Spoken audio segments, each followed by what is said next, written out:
Okay, so what am I referring to here when I talk about anonymity for your business?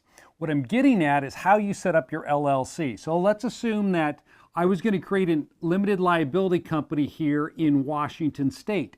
So when I set up that business entity, what I'll be doing is I'll be listing myself as a member, and if it's set up as a manager-managed LLC, I'll be listing myself as a manager. Now, right then and there, people are able to discover that this is my limited liability company, and I don't want that to happen. So I want to use an anonymity structure around this setup. And a lot of attorneys will tell you it's impossible. If you're setting up an LLC and you name the state, Texas, Oklahoma, you can't get anonymity. Well, they're just flat out wrong. They don't know how to do it. Now, here's how you get anonymity for your LLC. What you can do is you first want to start with a Wyoming limited liability company down here. You set up a Wyoming LLC, of which you will be the member and manager. Now, the reason we're going with Wyoming is because in Wyoming doesn't collect any information on who the members or managers are, so your name's not going to appear there. It's basically invisible because they're not asking who's the member or who's the manager. Where you've got Washington up here where they're up into everyone's business and they want to know who the members and managers are. So we're going to fix this by setting up our structure where we first create this Wyoming LLC, and then we create our Washington LLC, and we make this Washington LLC a member-managed limited liability company. So when we file the Washington LLC, we're listing the Wyoming LLC as its member. So if somebody looks here, they see this. If they look here, they see this. They have no idea. That's how you create the structure with LLCs. Now, how does this go into real estate investing?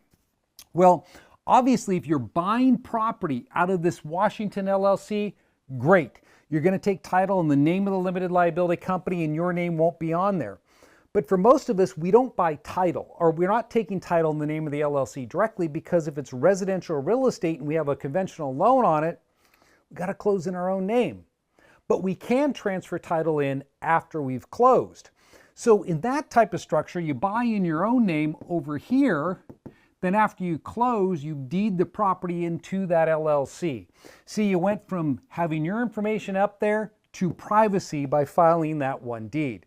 Now, there's another aspect to this as well that's really important. That is having a virtual business, I'm just call it virtual business address, VBA. You need to have a virtual business address if you're looking for anonymity. Because the thing is that when you're setting up your Washington Limited Liability Company or your Wyoming LLC, if you use an address, because it's going to ask, what is your business address in this state? Or the address doesn't have to be in Wyoming, it could be in any state, but if they ask you for a business address, which they do, then if you give them your personal address or an address that's associated with you and you're not using a virtual business address, that's a way for someone to figure out that you're involved.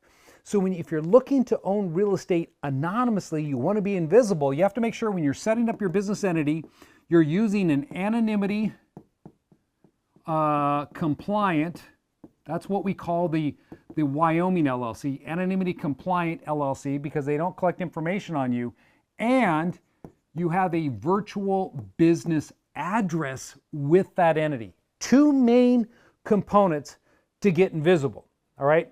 So we use this a lot when we're taking property that we already own and we're transferring that property into a limited liability company. Now, I talked about a land trust. If you want to use a land trust, same concept here. You set up a land trust. And if you don't know what a land trust is, well, you're at the right channel, because just search my channel. Look at my playlist. I have a lot of videos on land trusts. But with land trusts, it's the same idea. You've got your trust set up. You're going to use a Wyoming LLC, again, anonymity compliant LLC, as your trustee right here. So it's a trustee of your land trust.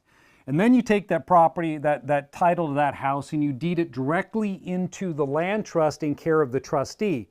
So now, by using this strategy right here again, you're going to get that anonymity on title, because it's going to list the LLC as the trustee of the trust name, and your name's not going to be associated with it. If you like this video, be sure to smash the like button. Send a link to your friends who are also real estate investors and let them know, hey, there's another way to invest where your name doesn't need to be on everything, so you can keep complete privacy. So attorneys, disgruntled tenants, creditors, don't know what you have.